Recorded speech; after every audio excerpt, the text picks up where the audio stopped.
So what foods can cause an allergic reaction?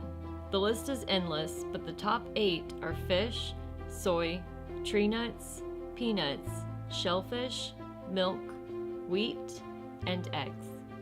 So why can't we eliminate them? The same reason that some people are allergic to pollen and others aren't is the same reason why some people get sick when they eat gluten and some don't.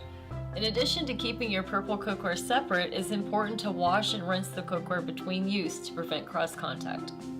Our AllergenWare is made from strong Japanese stainless steel with copper melted into each piece, which allows for heat to conduct thoroughly and effortlessly. The only way to prevent an allergic reaction is by strict avoidance, but you should be able to cook allergen-containing foods for your non-allergic members. So remember, keep it separate and keep it safe.